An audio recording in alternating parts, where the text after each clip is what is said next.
A racially biased police officer unexpectedly stopped a black man's car, unaware that the man was none other than the state attorney general. The revelation that followed didn't just upend the officer's life, it ignited a powerful reform movement that shook the system to its core. Stay tuned as we uncover how one seemingly small mistake became the catalyst for a monumental revolution. Before we dive in, let us know where you're watching from, and don't forget to hit that subscribe button so you never miss more inspiring stories like this one. Let's get started. Officer Ryan Whitman sat quietly in his patrol car, his eyes absent-mindedly fixed on the long stretch of road ahead. The late afternoon sun filtered through the windshield, casting a pale yellow glow on the worn dashboard. In his hand was a long-forgotten cup of coffee, its bitterness barely cutting through the monotony of the day. Today was just like any other, dealing with minor infractions, street arguments, and issuing traffic citations. It was a never-ending loop, unchanging and uninspiring. Ryan once believed joining the police force would make him part of something greater. He imagined himself protecting the vulnerable, confronting danger, and creating real change in the community. But over time, the harsh reality of the job dulled those dreams. What once fueled his enthusiasm had faded into exhaustion and cynicism. Ryan felt like just another cog in a vast machine, powerless to make a difference. He leaned back and rolled down the window to let in the cool evening air, but the suffocating sense of restlessness lingered. His thoughts drifted to the past. Early in his career, Ryan had been partnered with Officer Bill Harper, a veteran of the force. Bill was calm, composed, and always kept a level head. "Ryan," Bill had once said during a quiet night shift, "intuition's a good tool, but it's not the truth. Never let it dictate your decisions entirely. Stick to the facts, not your gut." Ryan had brushed it off with a smirk, confident he was different. He believed he could size someone up at a glance and assess a situation in an instant. He thought Bill was overly cautious, perhaps jaded after too many years on the job. But now, after years on the beat, Ryan had grown to rely on his instincts more than on solid evidence. What he once considered a strength had morphed into a subtle, unchecked arrogance. Outside, the sunlight waned as twilight crept in. Just as Ryan's thoughts began to blur, something caught his eye. A gleaming red Mercedes-Benz cruising down the street. The car stood out starkly against the older, worn vehicles common in this neighborhood. But it wasn't just the car that drew Ryan's attention, it was the driver. A black man in a simple white t-shirt and shorts sat behind the wheel, his demeanor calm and his driving unhurried. The stark contrast between the modest appearance of the driver and the luxury vehicle immediately struck Ryan as out of place. Leaning forward, Ryan kept his eyes on the car. "Expensive ride, plain clothes," he muttered under his breath, narrowing his eyes with suspicion. Thoughts began racing through his mind. Who was this man? What was he doing here in a car like that? Ryan's gut, the same instinct he had come to trust implicitly, whispered that something wasn't right. Past experiences, or perhaps unspoken biases he would never admit, propelled him into action. He set the coffee aside, flipped on the patrol car's lights, and let the red and blue beacons pierce the quiet street. He started the engine, merged into traffic, and trailed the Mercedes. Something's off, Ryan told himself. To him, this wasn't just a routine traffic stop. It was a chance to prove his instincts were as sharp as ever. What Ryan didn't realize was that this decision would alter his life forever. Ryan maintained a cautious distance as he tailed the red Mercedes-Benz, his focus unwavering. His grip tightened on the steering wheel, the sense of suspicion growing with each passing moment. No way someone dressed like that owns a car like this, he thought, his belief in his instincts hardening. Ahead, a traffic light turned red. The Mercedes slowed and came to a stop at the intersection. Ryan flicked on his sirens, the red and blue lights flashing against the polished rear of the luxury car. In that moment, an old memory surfaced, unbidden and uncomfortable. 3 years earlier, Ryan had pulled over another vehicle because it seemed out of place. Late at night, he had noticed a young black man driving a new SUV through a neighborhood Ryan deemed unusual for such a vehicle. Convinced the SUV was stolen, he stopped the car for questioning. The interaction grew tense as the young man asserted his innocence and insisted he had done nothing wrong. The paperwork was checked out. The SUV belonged to the man, and there was no evidence of wrongdoing. But instead of acknowledging his mistake, Ryan maintained a confrontational stance. "I'm just doing my job," he had said, ignoring the man's indignant glare as he drove off. While the incident didn't escalate further, it lingered in Ryan's mind, a shadow he refused to confront. Shaking his head, Ryan forced the memory aside. "This time will be different," he assured himself. "I'm right." The light turned green, and the Mercedes began to move. Ryan blared his siren, the sharp wail breaking the evening calm. The Mercedes slowed and signaled, pulling over to the curb. Ryan parked behind it, switching off the siren but leaving the patrol lights on. He stepped out of the car, adjusted his belt, and felt the familiar rush of adrenaline that came with any stop. His hand instinctively brushed the flashlight on his hip as he approached the driver's window. The window rolled down, revealing the driver, a black man in his 40s, his expression calm but inquisitive. He wore a clean white t-shirt, shorts, and plain white sneakers. To Ryan, the man's composure only deepened his doubts. "Good evening, sir," Ryan began, trying to keep his tone neutral but betraying a hint of stiffness. "May I see your license and registration?" The man nodded without a word, reaching slowly and deliberately for the glove compartment. He retrieved the requested documents and handed them over, his movements measured to avoid any perception of threat. "Here you go," the man said, his voice low and even. Ryan took the documents, his eyes scanning them. The name on the license read Mark Adams. The photo matched the driver's face. The car was registered in his name. Everything was in order, nothing suspicious. But instead of relief, Ryan felt an inexplicable unease. He searched for a reason to validate his instincts. "What brings you to this area?" he asked, his tone edged with skepticism. "This doesn't seem like the usual place for a car like this." Mark met Ryan's gaze, his calm eyes revealing a flicker of restrained challenge. "I have an important meeting downtown," he replied evenly. "I stopped briefly to check directions before continuing." The explanation didn't satisfy Ryan. "A meeting?" he repeated, his voice laden with doubt. "In this area? In a car like this?" Mark remained composed, his tone unshaken. "That's correct," he said simply. Ryan clenched the license tighter, his unease intensifying. He walked back to his patrol car and handed the license to his younger colleague, Officer Danny Hayes. "Run this plate," Ryan ordered curtly. "I want everything on this guy." Danny glanced at the license, then at Ryan, hesitating. "Sir, everything seems to check out," Danny said cautiously. "I don't think—" "Run the plate," Ryan snapped, cutting him off. Danny obeyed without further comment, quickly entering the information into the system. As Danny worked, Ryan glanced back at the man sitting in the Mercedes, still exuding an air of quiet confidence.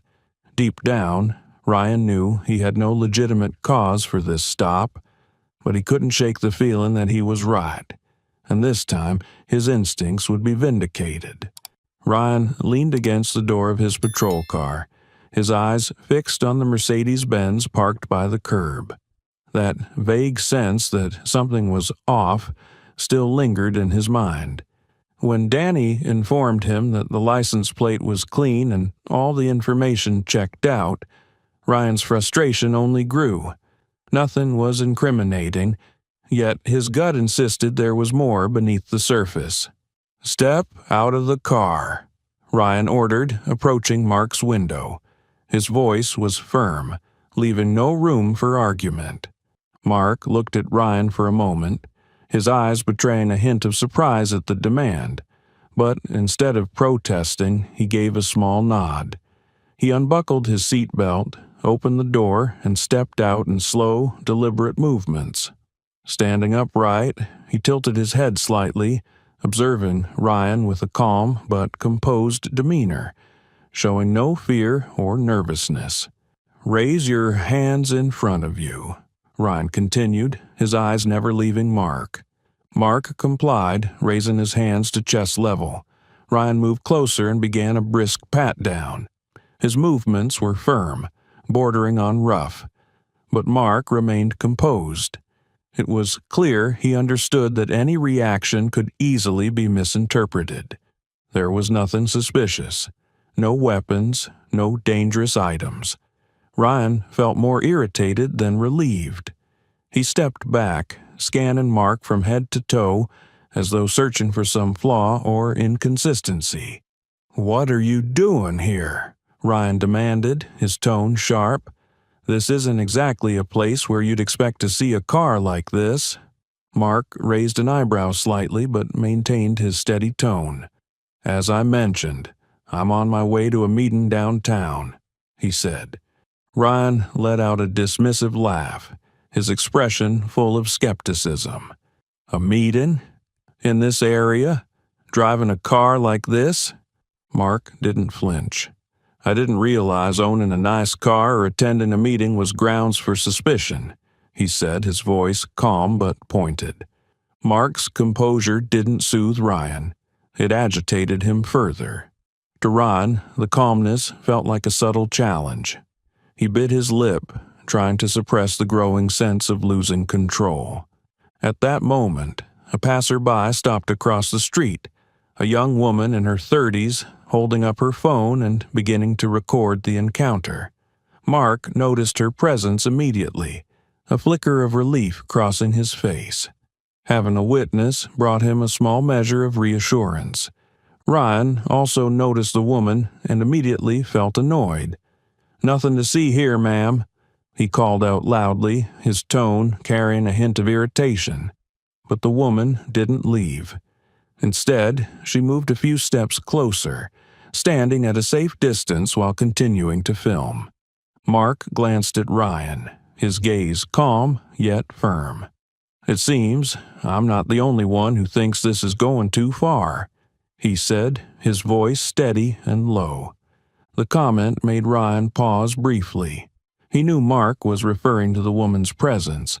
A part of him felt uneasy, but his ego wouldn't let him back down. "You know, refusing to cooperate with the police could make this worse for you, right?" Ryan said, his voice icy. Mark remained unwavering. "I am cooperating," he replied, "but I also have the right not to be harassed without cause."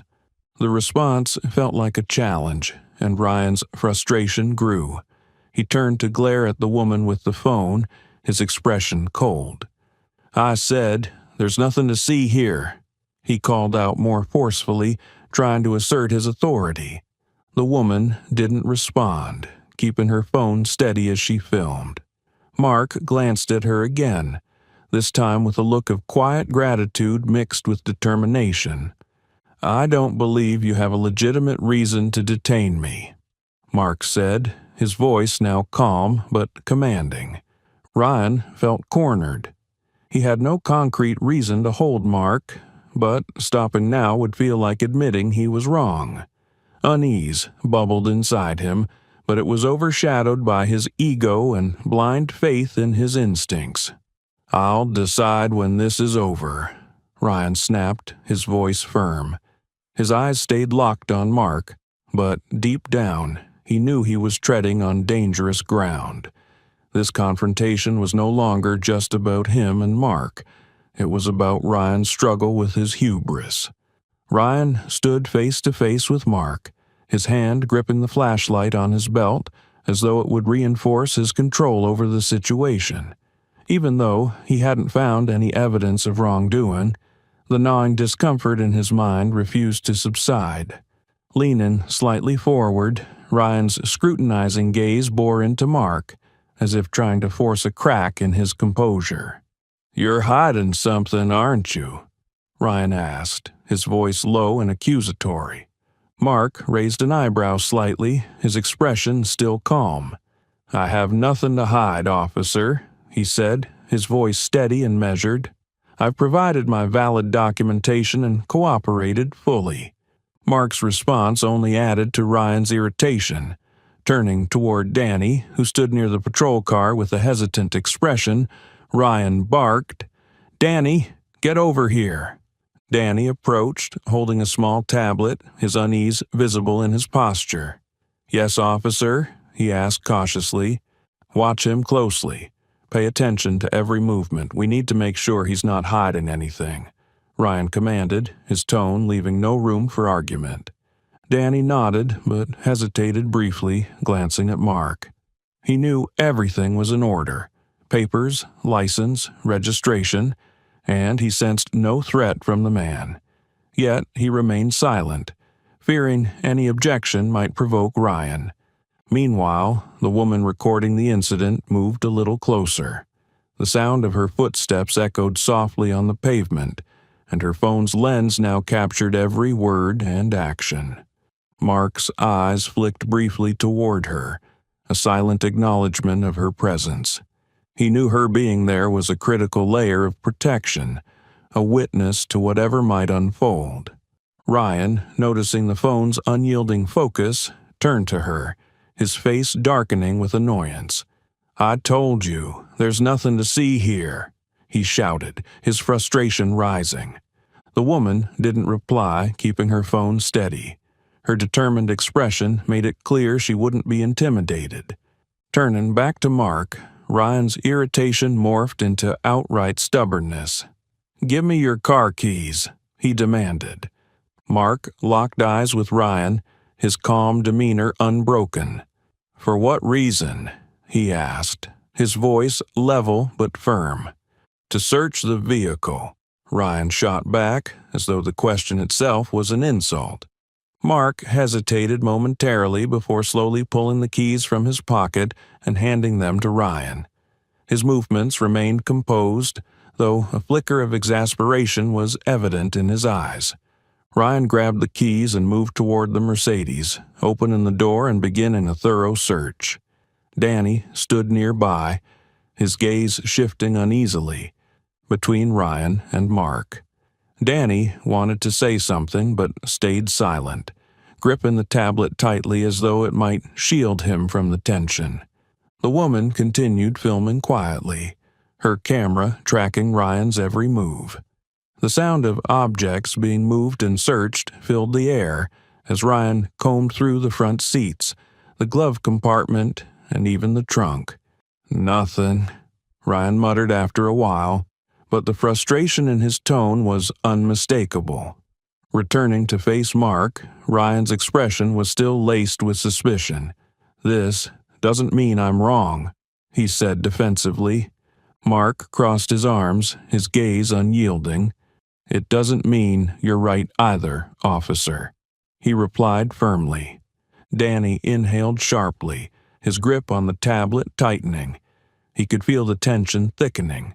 Ryan's irritation, Mark's resolve, and the silent presence of the woman with the phone created a combustible atmosphere. Ryan tossed the keys back to Mark, his tone rigid. "This is my jurisdiction, and I have the right to check anyone I find suspicious," he declared, almost shouting. Mark caught the keys but didn't respond. He simply stood his ground, his eyes sending an unmistakable message. He wasn't backing down. The woman continued filming without pause. As Ryan returned to his patrol car, his face a mixture of anger and frustration, Mark remained steady, a quiet but immovable force. Danny stood frozen, the weight of the situation pressing down on him. He knew the encounter had gone too far, but between Ryan's authority and the presence of the silent witness recording everything, Danny felt powerless to stop the escalating confrontation. Ryan leaned against the door of his patrol car, his breath quick and shallow, his frustration growing as the realization dawned that he had found nothing incriminating against Mark. The mounting tension in his chest only made his demeanor more rigid. Mark stood tall, his calm yet resolute gaze fixed on Ryan, as though silently challenging him to take the next step. The hum of a smooth engine suddenly broke the silence behind Ryan. A sleek black SUV pulled up slowly and parked behind the patrol car. Its window rolled down to reveal a woman with her hair neatly tied back, dressed in a sharp navy blue suit. Her gaze, focused and piercing, landed directly on Ryan. She stepped out of the SUV with an air of authority, her heels clicking purposefully against the asphalt. Ryan immediately felt the weight of her presence.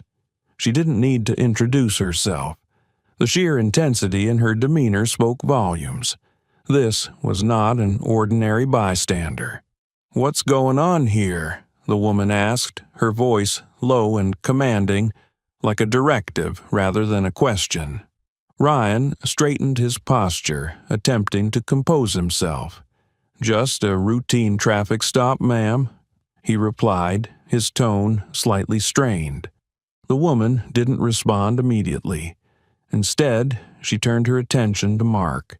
Her sharp gaze softened momentarily, and a faint smile crossed her lips as she stepped closer and extended a hand. "Attorney General Adams," she said, her voice carrying both familiarity and respect. "I didn't expect to see you in a situation like this." Ryan froze. "Attorney General?" he repeated, his voice barely audible as disbelief washed over him. Mark shook the woman's hand, a faint smirk tugging at the corner of his lips, betraying a hint of irony. "Thank you for arriving so promptly, Director Hastings," he said. "I thought this situation warranted your attention." The name Hastings rang in Danny's ears, and he immediately recognized it. Rebecca Hastings, the executive director of the State Department of Justice, was one of the most powerful figures in the legal system. Danny felt the tension in the air double as his throat tightened. Hastings turned to face Ryan, her demeanor now icy and authoritative. "Officer Whitman," she began, her tone razor-sharp, "do you have any idea who you've just stopped?" Ryan swallowed hard, his face growing paler by the second. I didn't know," he stammered. "Mr. Mark Adams is the Attorney General of this state," Hastings stated, each word deliberate and cutting through the air like a blade. "The person responsible for upholding the law and ensuring that misconduct like this doesn't happen." Ryan stood speechless, his eyes darting toward Danny as if silently pleading for support. But Danny averted his gaze, unwilling to meet Ryan's desperate look. "And you thought that just because he's a black man driving a nice car, you had the right to abuse your authority?" Hastings pressed, her voice colder now. No, ma'am," Ryan stammered. I thought it seemed suspicious." "Suspicious?" Hastings repeated, her tone laced with disdain. "Or was it your prejudice that made you believe he couldn't possibly own a car like this?" The woman recording the incident continued capturing every word, stepping closer to ensure the confrontation was thoroughly documented. Hastings didn't even glance in her direction. She was fully aware of the recording and welcomed it. "I'm not going to let this be swept under the rug," Hastings declared, her voice ringing with authority. She retrieved her phone from her blazer pocket, quickly dialing a number and raising it to her ear. "It's Rebecca," she said, her tone turning steely as she spoke into the phone. "I'm at the scene of a case of misconduct. The individual involved is Attorney General Adams. I want this handled transparently. Send the Internal Affairs team immediately and ensure there's no attempt to cover this up." Each word she spoke felt like a hammer blow to Ryan, who stood paralyzed, his confidence crumbling piece by piece. Danny took a step back, visibly uncomfortable under the heavy atmosphere. When Hastings ended the call, she turned back to Ryan. "You will explain your actions to Internal Affairs and the Attorney General," she said, her tone unwavering. "And I will personally make sure your body camera footage is reviewed thoroughly." Ryan remained silent, his face ashen. Hastings shifted her gaze to Mark. "I'm deeply sorry for this, Attorney General," she said, her voice tinged with regret. "This will be dealt with severely." Mark nodded, his faint smile gone. "Thank you, Hastings," he replied. "But this isn't just about me. This is a far bigger issue." Hastings nodded in agreement, her expression turning contemplative. "I understand.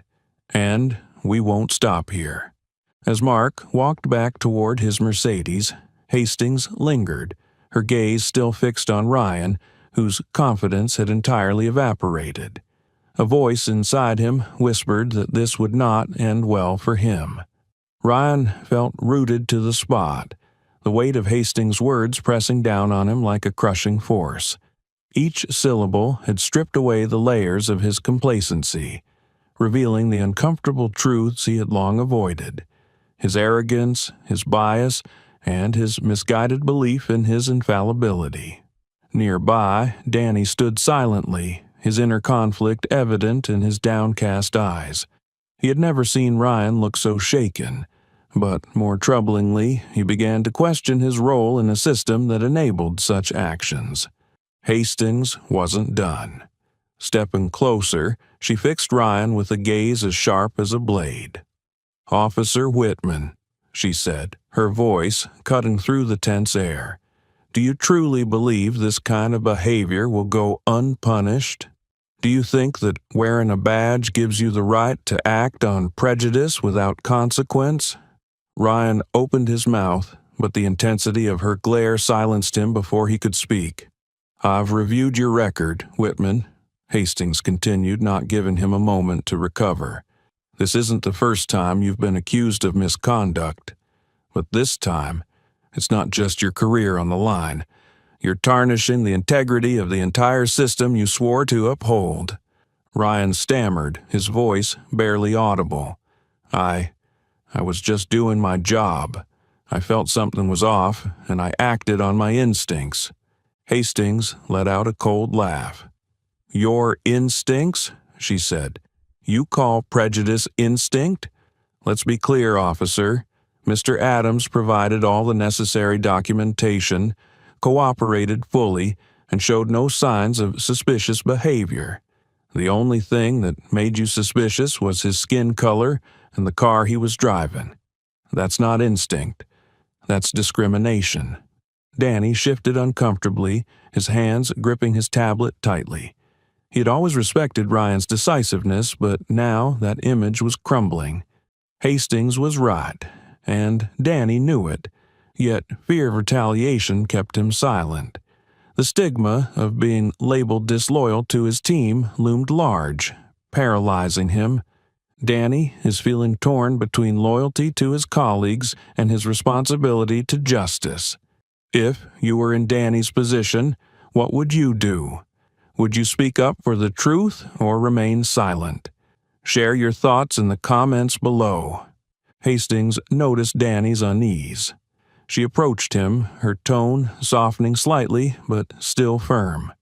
"Officer Hayes," she addressed him directly, "you've witnessed everything here. I know this isn't your fault, but you need to understand. That silence in moments like this only perpetuates the problem. Is there anything you'd like to say?" Danny glanced at Ryan, whose pleading eyes silently begged for solidarity. But as Danny turned back to Hastings, he felt as if her gaze pierced through him, demanding honesty. He swallowed hard, his knuckles white against the tablet he held. Danny began, his voice trembling.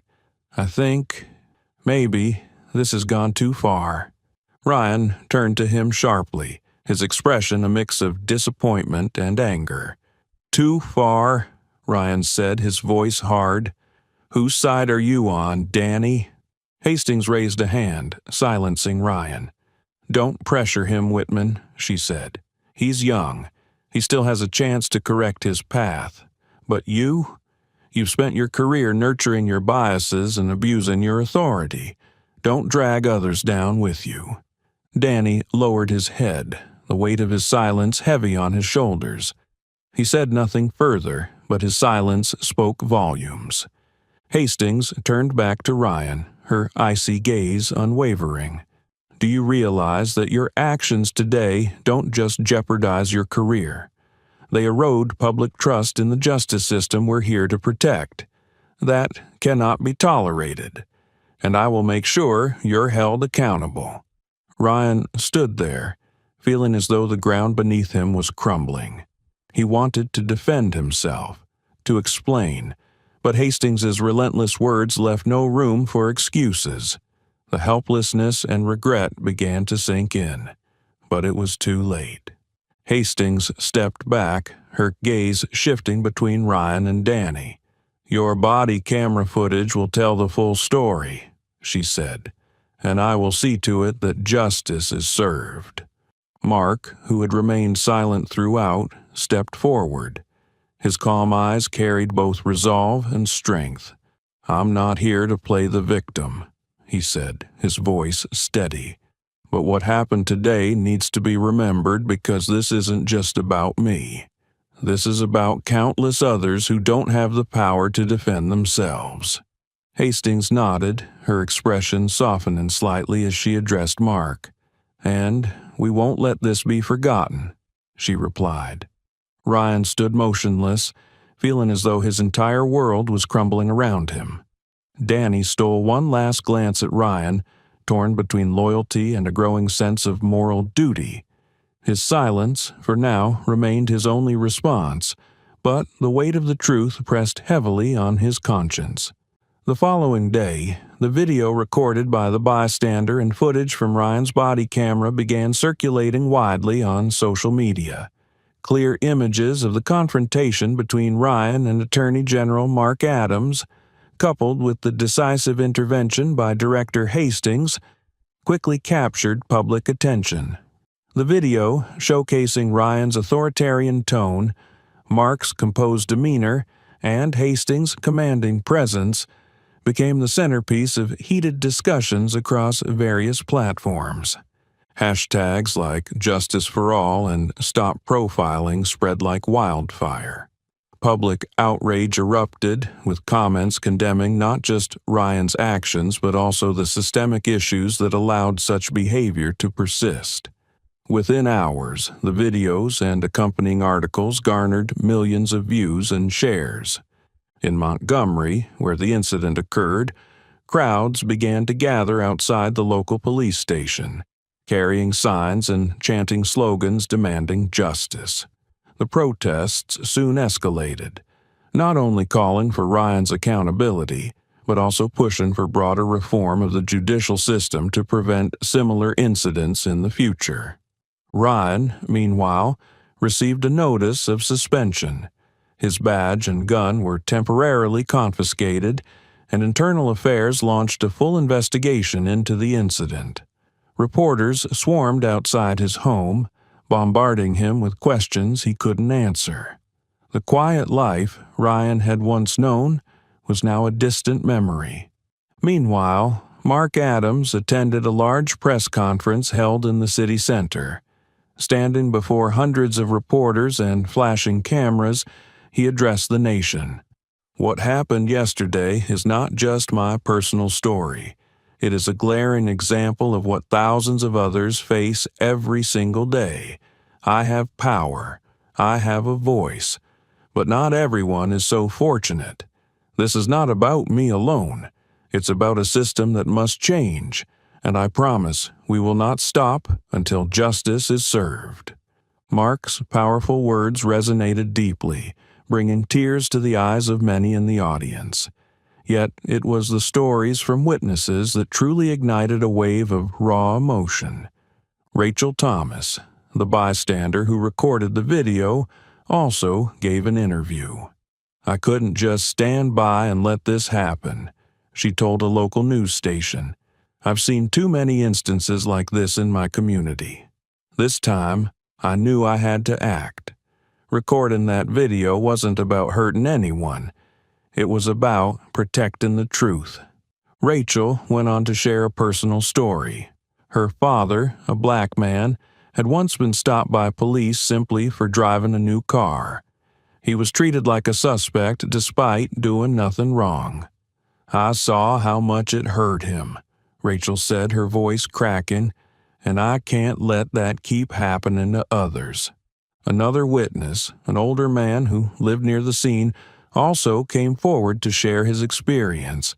"I watched it all unfold from my window," he said. "I've been through the same thing myself.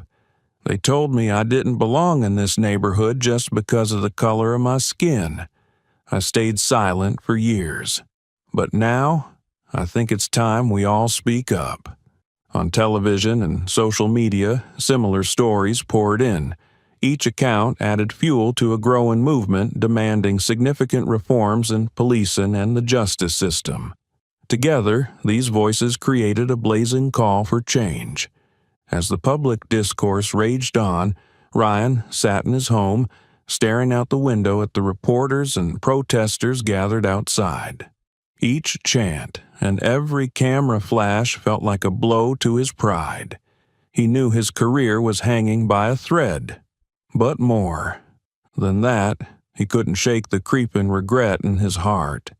He hadn't just tarnished his reputation, he had damaged the image of the police force he once took pride in serving. Danny, meanwhile, couldn't stop replaying the events in his mind. The experience had unsettled him deeply, forcing him to confront uncomfortable truths about the system he was part of. Danny began to question whether he could continue working in such an environment. Staying silent no longer felt like an option, yet speaking out carried risks he wasn't sure he dared to face. The protests, outrage, and emotional interviews were more than just immediate reactions to the incident. They had become a catalyst, a wake-up call to the entire justice system that profound change was no longer something to postpone. Ryan slammed the door shut behind him, hoping to block out the chaos outside. But the chants of protesters and the flashing of camera lights seeped through the cracks, reminding him that there was no escape from the reality he had created. His once safe home now felt suffocating.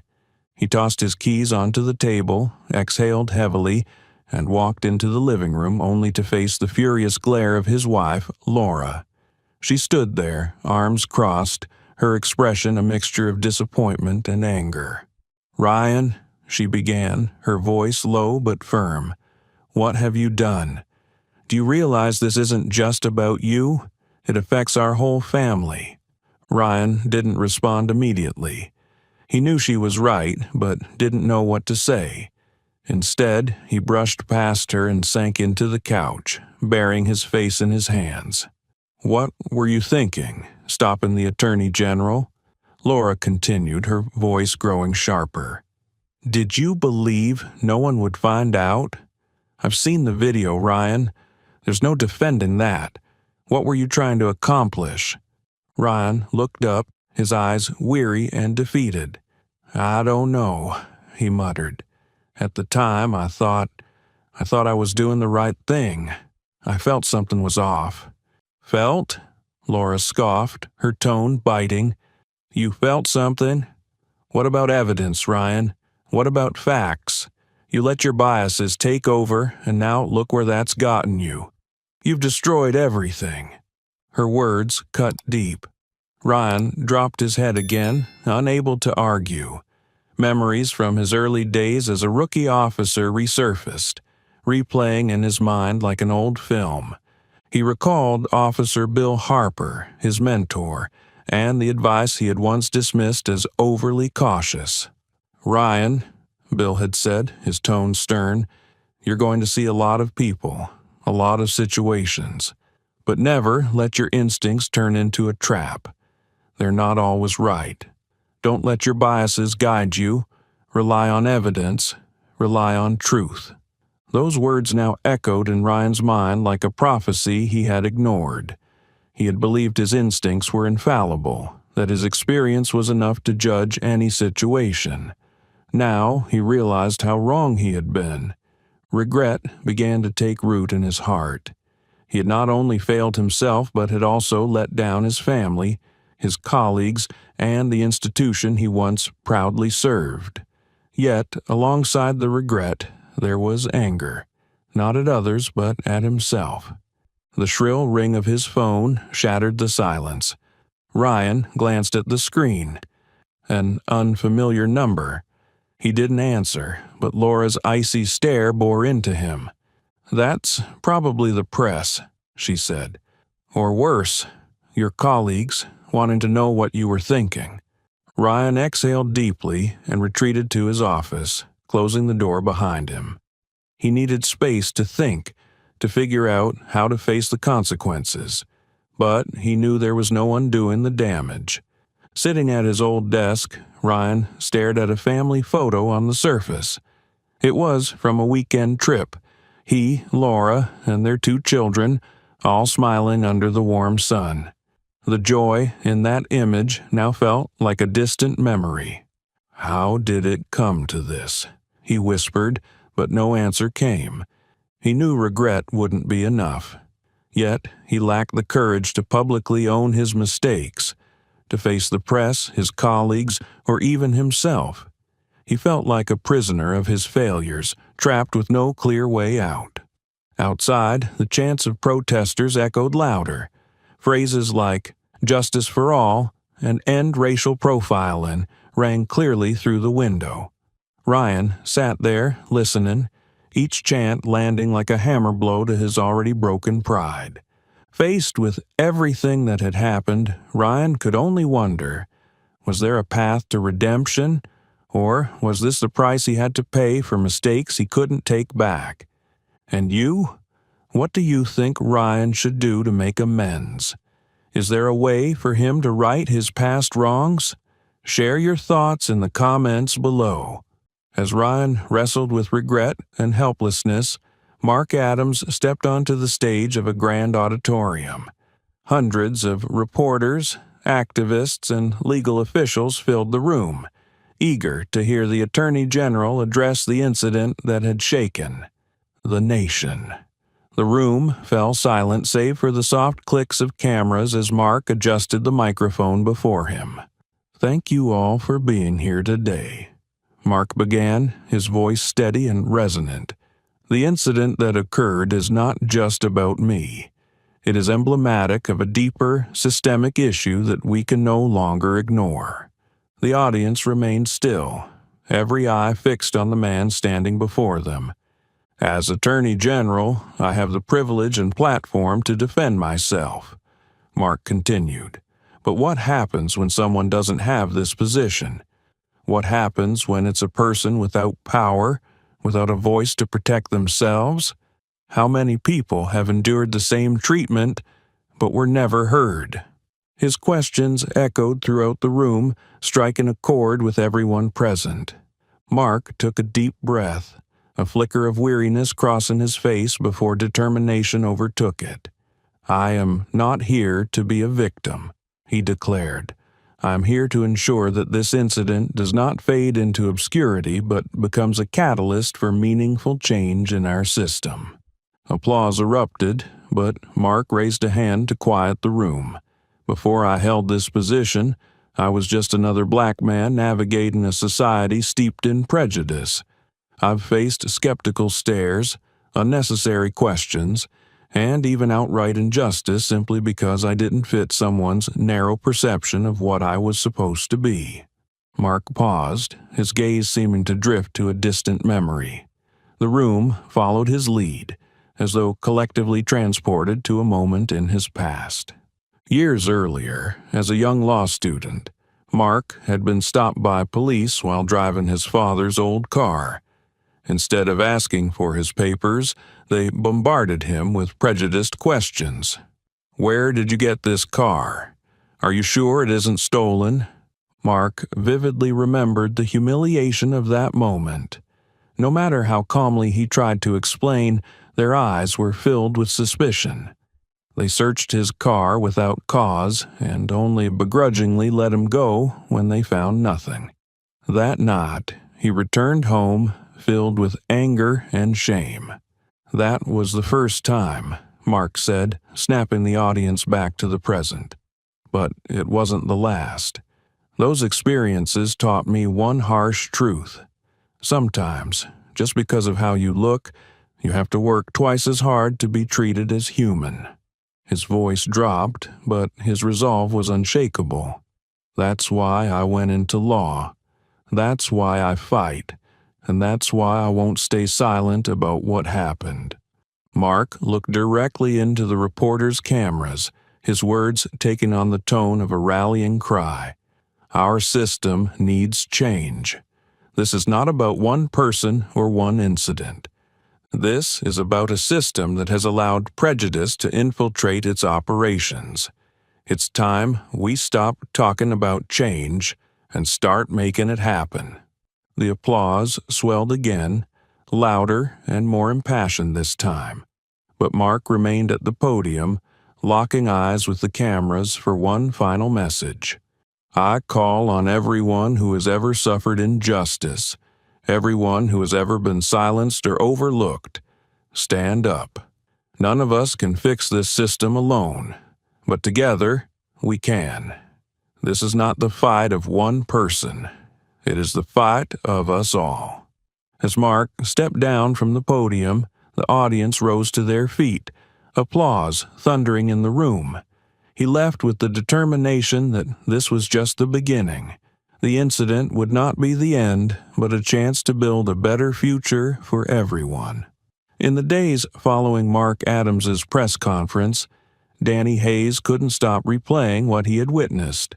Ryan losing control, the calm yet unyielding presence of Attorney General Mark, and the decisive intervention of Director Hastings haunted him. Danny felt torn between his loyalty to the police force he once considered family and the growing awareness that he was part of a deeply flawed system. Late one evening, Danny sat alone in his small kitchen, staring at the shiny police badge in front of him. The badge had once been his greatest source of pride, a symbol of his commitment to protect and serve. But now, it carried a weight he could no longer bear. Emily, his wife, entered the room and saw him hunched over, his head bowed. Gently placing her hand on his shoulder, she asked softly, "Danny, are you okay? You've been like this for days. What's wrong?" Danny looked up, his eyes heavy with exhaustion. "I don't know, Emily," he sighed. "I'm not sure I can keep doing this job anymore." She sat beside him, taking his hand in hers. "Why? What's going on?" Danny took a deep breath, summoning the courage to speak. "I stood there and saw everything Ryan did to the Attorney General. I knew it was wrong. I knew I should have said something, done something, but I didn't. I stayed silent." Emily frowned but stayed quiet, letting him continue. "I was scared," Danny admitted. "Scared that if I spoke up, I'd face retaliation, be ostracized. I was afraid of losing everything, and now I realized that my silence made me complicit." Emily remained silent for a moment, then spoke with quiet conviction. "Danny, you're a good man, but I understand why you feel this way. This system has made people like you believe that speaking up is impossible. But if you can't keep doing this, maybe it's time to make a change." Danny straightened, his eyes now filled with determination. I can't stay in a system that makes me feel like I'm betraying the ideals I once believed in. I need to do something, Emily, but I don't know where to start. The next day, Danny submitted his resignation at the police station. As he left the building, he felt a weight lift from his chest, though it was replaced by the uncertainty of what lay ahead. He knew he needed to find a new path, one that would allow him to contribute without compromising his values. After days of reflection, Danny began researching organizations focused on police reform. He realized that, even without the badge, his experience could be a valuable tool for creating change from the outside. One morning, Danny sat in the living room, engrossed in an article about an organization called Justice First, a nonprofit dedicated to helping communities affected by systemic injustice and advocating for reform. Emily entered with a cup of coffee and noticed his concentration. "Find something?" she asked, setting the mug in front of him. Danny nodded. "There's this organization, Justice First. They work to support victims of injustice and push for systemic reform. I think maybe this is where I can start." Emily smiled. "Then do it, Danny. This could be your chance to make things right and do something meaningful." Danny joined Justice First shortly after. In his first weeks, he attended training sessions and listened to the stories of people who had suffered from systemic injustice. Each story strengthened his resolve, showing him the broader scope of the problem. One evening, after a long day of workshops, Danny returned home and sat beside Emily.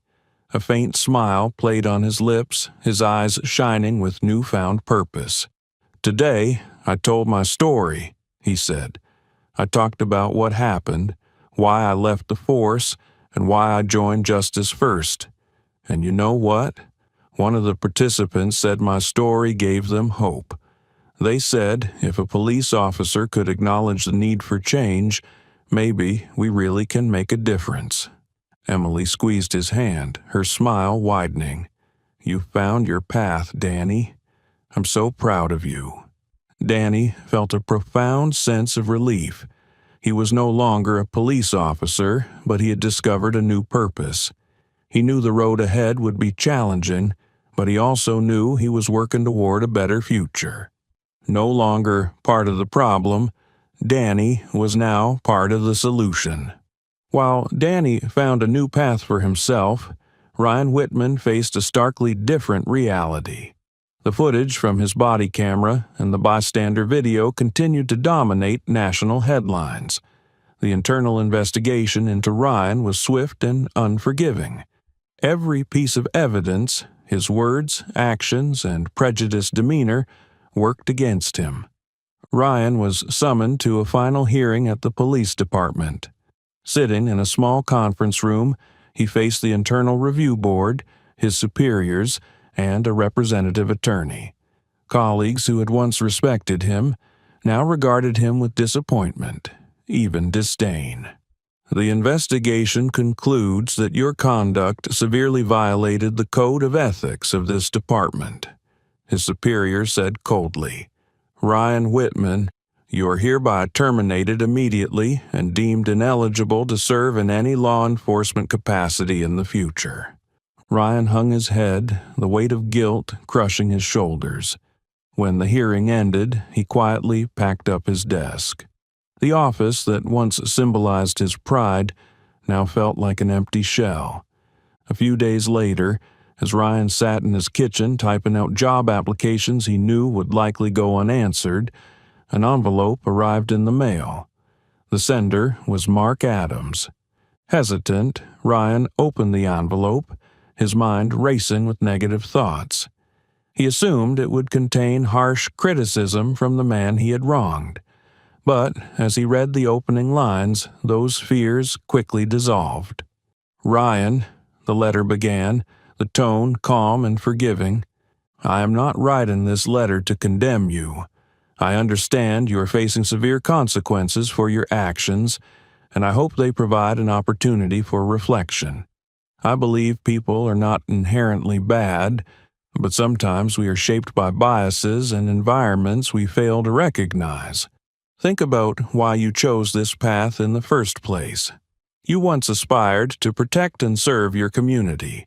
But to truly achieve that, you must understand that justice is rooted in respect, not judgment. If you are willing to change, you can still contribute positively to society. Learn to re-examine everything and do not let this mistake define you. I hope you find your way. Sincerely, Mark Adams.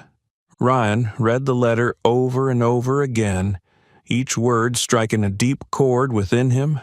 For the first time in weeks, he felt something akin to hope. Motivated by Mark's words, Ryan enrolled in a rehabilitation program designed for former officers accused of misconduct or abuse of power.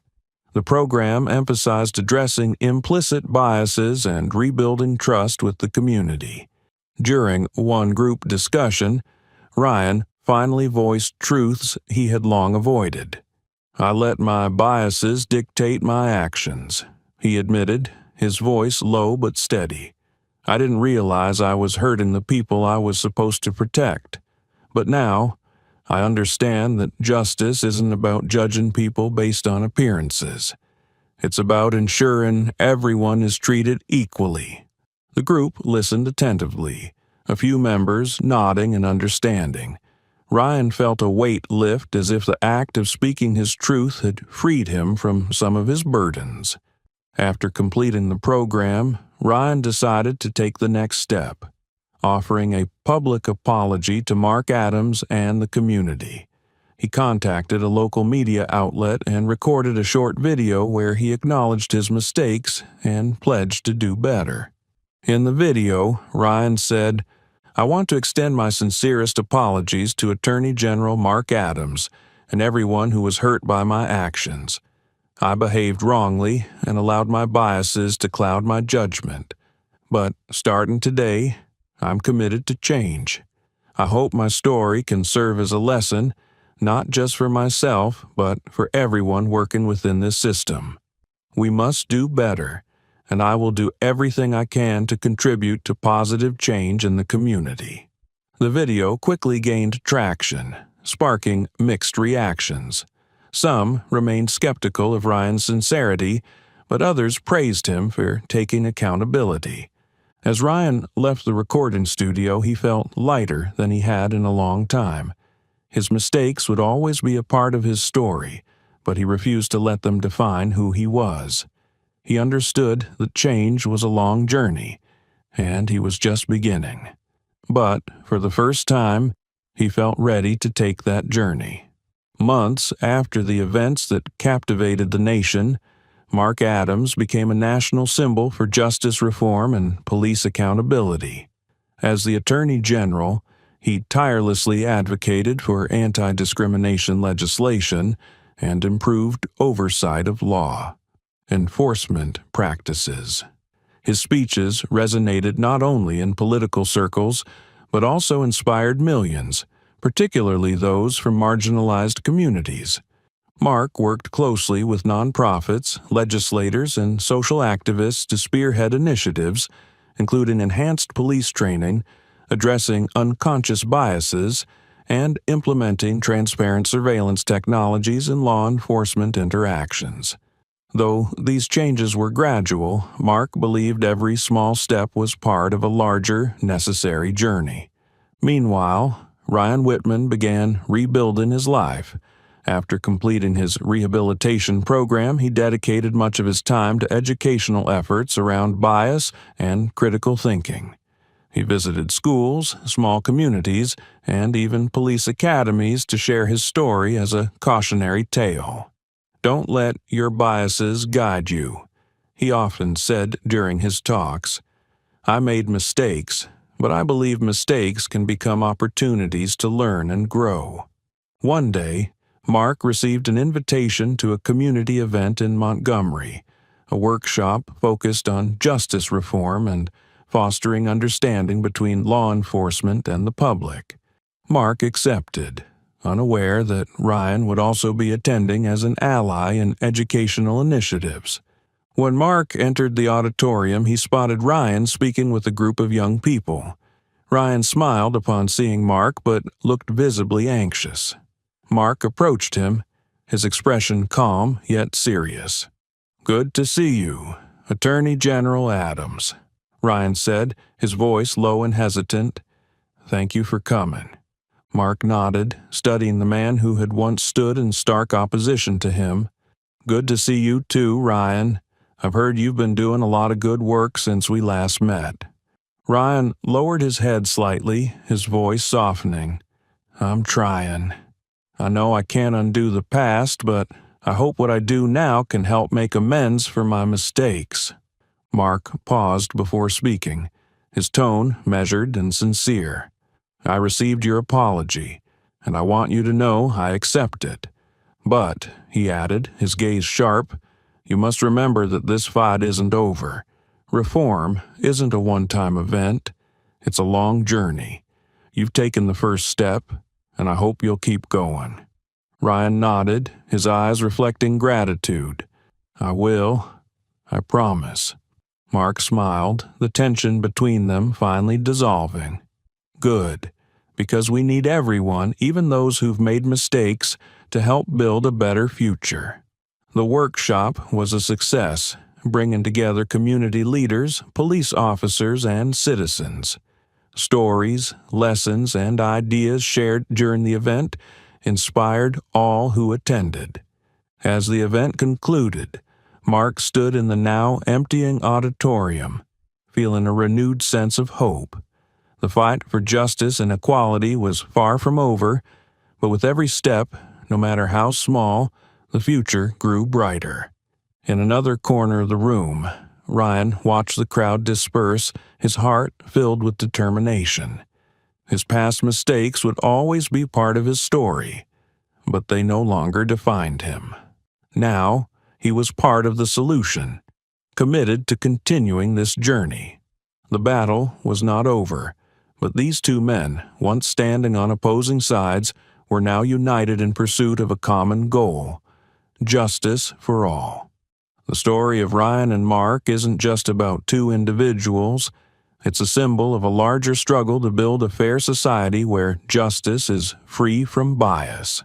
If you were in Ryan's or Mark's position, what would you do to drive change? Share your thoughts in the comments below. We'd love to hear from you. If this story inspired you, don't forget to like, share, and subscribe to our channel for more impactful stories. Thank you for watching, and see you in the next video.